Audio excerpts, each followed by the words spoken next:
Salutations, bonsoir à vous tous.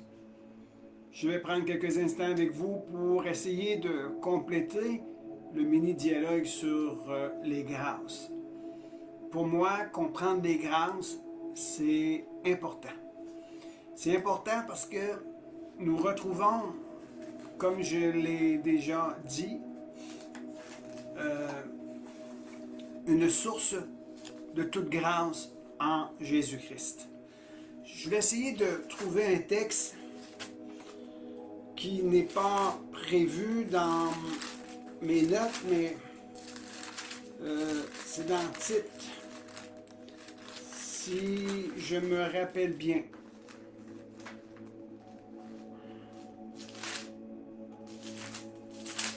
Je vais vous lire un.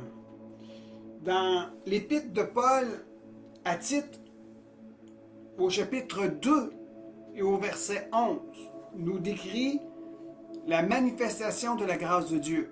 Un texte extraordinaire, vraiment merveilleux. Quand on plonge nos regards et qu'on examine ce contexte à propos de la grâce, c'est vraiment intéressant. Avant tout, je veux remercier le Seigneur Jésus-Christ de tout mon cœur, de toute mon âme, de toute ma force. Parce que mon appui est en lui seul. Jésus-Christ est mon Sauveur et Seigneur. Voyez-vous, on peut passer toutes sortes de situations, de circonstances dans nos vies. Des tempêtes, des doutes, de la joie, du succès, des moments paisibles, tranquilles, chaleureux, parfois d'autres moments qui sont un peu plus complexes, difficiles, décourageants. Mais à travers tout ça, j'ai appris à connaître Jésus, qu'il était là à tous les moments et toutes les saisons de ma vie. Jésus a toujours été là. Sa présence était si merveilleuse. Et comme vous savez, bientôt 30 ans de vie commune et de mariage avec ma charmante épouse, Serena Coton, est vraiment extraordinaire. C'est des moments qu'on partage ensemble qui est comme on dit, plus que le vin vieillit, plus il est riche, plus il est savoureux, plus il est coûteux, plus qu'il y a du corps et de la valeur. Eh bien, ainsi en est-il lorsque deux êtres ensemble de sexe opposé unissent leur vie et travaillent ensemble pour fonder un avenir et qui déposent cet avenir-là dans les mains de Jésus. On apprend à bien vieillir ensemble et c'est merveilleux. Et sans oublier le fait que nous avons eu trois charmantes filles extraordinaires. Et tout est par grâce. Un des hommes de Dieu que j'ai côtoyé ici à Sherbrooke, et il disait continuellement, tout est grâce. Tout est grâce. Il parlait parfois en disant, la foi est importante et vivre une vie de foi, c'est extraordinaire, mais il ne faut pas oublier que tout est grâce. Tout vient de Dieu et c'est dans sa bonté, c'est dans sa bienveillance, richesse, sa bonté qui nous permet d'avoir une vie rassurée entre ses mains. Tout est grâce. Tite, chapitre 2, je vais lire au verset 11, ça dit ceci, « La grâce de Dieu, source de salut pour tous les hommes, a été manifestée. Elle nous enseigne à renoncer à l'impiété, au désir de ce monde et à vivre dans le siècle présent d'une manière sensée, juste et pieuse. Voici ce que la grâce fait. La grâce n'est pas un laisser-passer pour faire ce que l'on veut, continuer à avoir une vie de compromis, avoir des vies décousu, parfois frôler la vie de pécheur, commettre des péchés, puis se dire, ah ben, je m'allais trouver Jésus, c'est pas grave, la grâce est là. Ce raisonnement, c'est un raisonnement dangereux. Il ne faut pas se fier. Il ne faut pas prendre pour acquis et se permettre de faire ce que l'on veut en prétendant que la grâce est là. La grâce est là pour qu'on puisse vivre une vie d'excellence. Elle dit, elle, la grâce, elle nous enseigne à renoncer à l'impiété, aux désirs de ce monde et à vivre dans le siècle présent d'une manière sensée, juste et pieuse. C'est ce que la grâce fait. La grâce, c'est une puissance, c'est une force, c'est tout est grâce.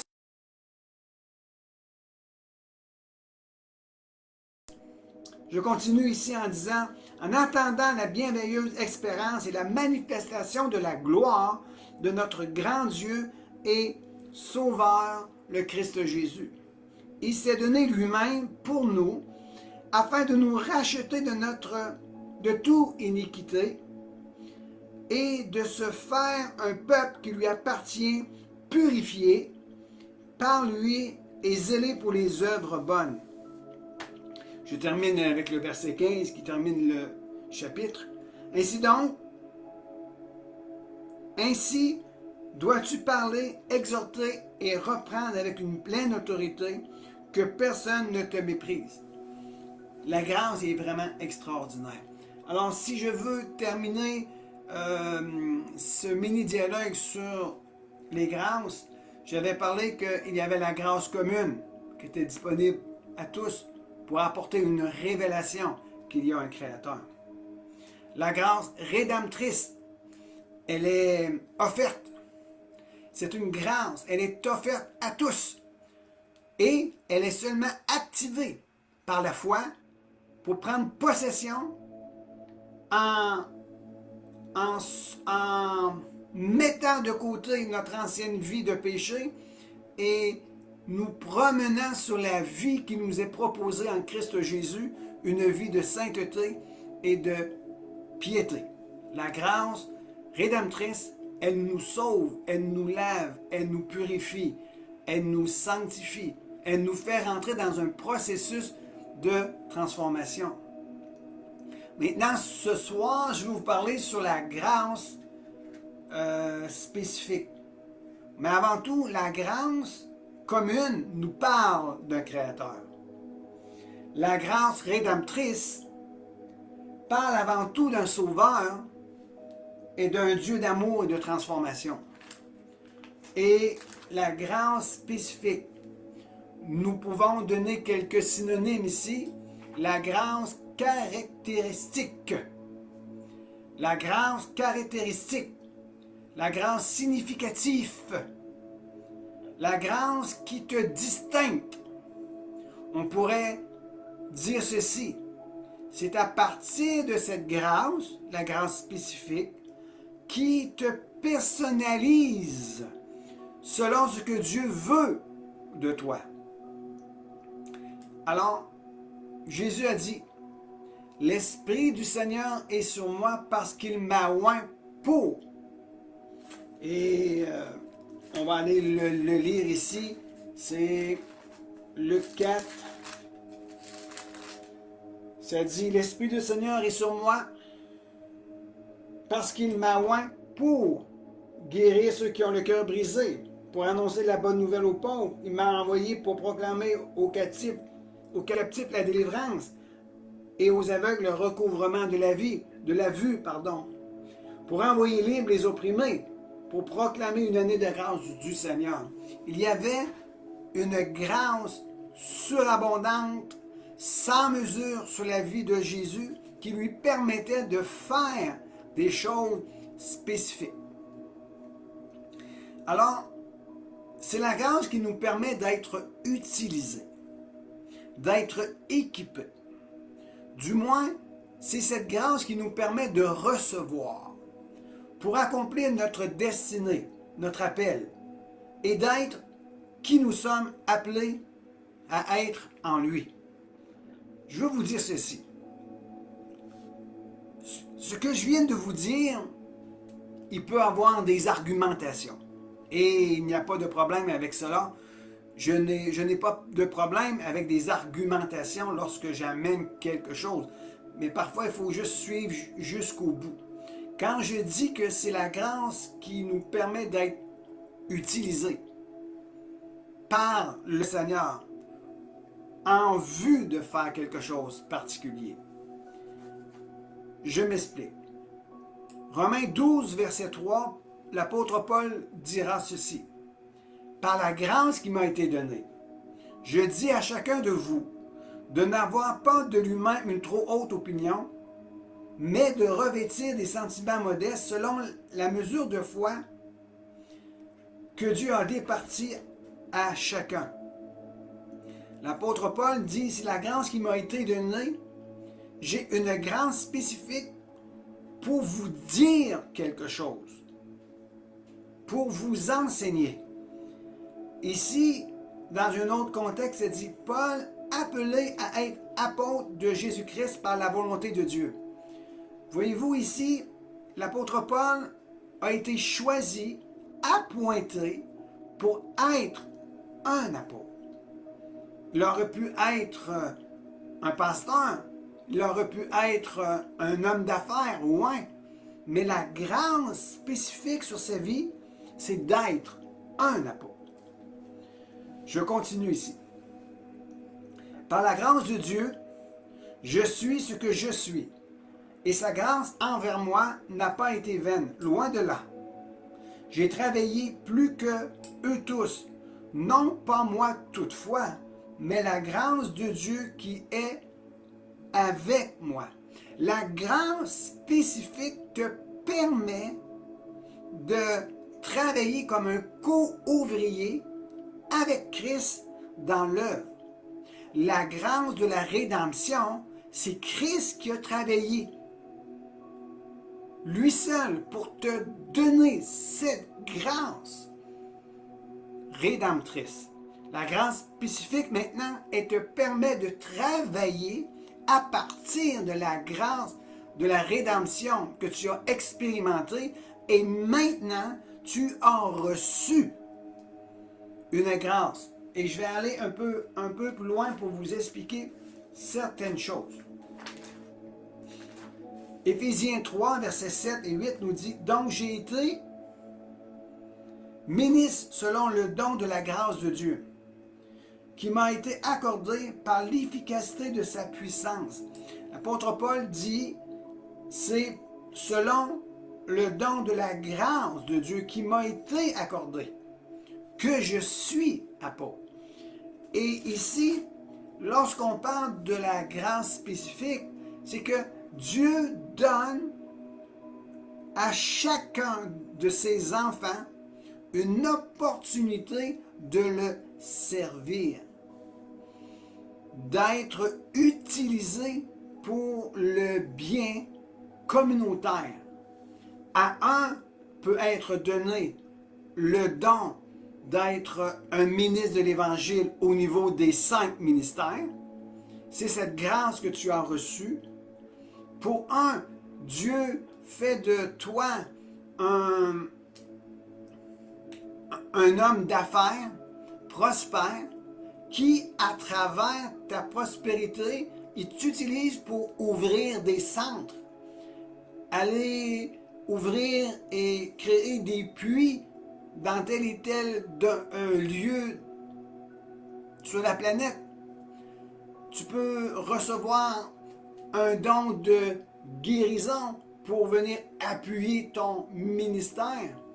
Il y a des choses spécifiques que Dieu veut te donner à toi parce que tu es une personne unique et tu es précieux et tu as une position dans le corps pour faire et apporter la gloire de Dieu.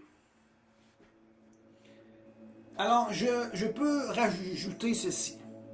C'est à partir de cette grâce que nous pouvons reconnaître le plan de Dieu qui est sur notre vie. La parole de Dieu nous parle, exemple, de mariage.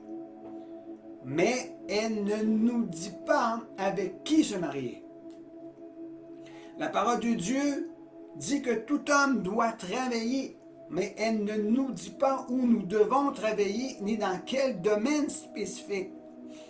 Mais ces choses nous sont révélées à travers sa grâce personnalisée ou sa grâce spécifique pour toi, pour moi. Cette grâce travaille conjointement avec celle de la rédemption. La grâce spécifique nous parle et révèle le plan de Dieu pour vous avec ses détails. Cela n'arrive pas par hasard. Dieu a un plan. Il est l'architecte et le créateur de tout. Il travaille toujours selon un plan bien déterminé. Alors, lorsque nous voulons rentrer dans notre destinée, être celui ou celle que Dieu désire ou a prédestiné que nous devons être, nous devons découvrir quel est notre appel sur nos vies, quelle est notre vocation, quels sont les dons, quelles sont nos capacités spirituelles. Alors nous devons les découvrir. Nous devons découvrir ces choses. Et Dieu se révèle à nous. Et il dit, j'ai un cadeau spécifique parce que tu es une personne spécifique et qui a une raison d'être spécifique sur cette terre. Alors c'est une grâce qui coopère avec la grâce rédemptrice. Et il y a une grâce que je n'ai pas développée ici, mais c'est ce qu'on appelle la faveur. La faveur de Dieu. Alors, si le temps me le permet, j'essaierai de le développer dans une prochaine intervention. Mais j'aimerais, dans les jours à venir, vous parler sur notre prochain événement de Mission Convergence qui aura lieu le 11 avril 2026, bien évidemment. Toujours la même adresse, 934 rue du Fédéral, Sherbrooke. À l'exception d'un changement, l'heure, au lieu d'être à 19h, c'est à 18h. 18h, 11 avril, 934 rue du Fédéral. L'unité pour la nation. Il y a des invités qui vont venir de différents endroits et nous vous y attendons avec honneur et respect pour qu'on puisse tisser des liens ensemble et développer ce que Dieu a déposé sur nos vies pour la gloire de Dieu. À Jésus-Christ, à lui seul soit la gloire. Je vous dis à bientôt, que Dieu vous bénisse abondamment.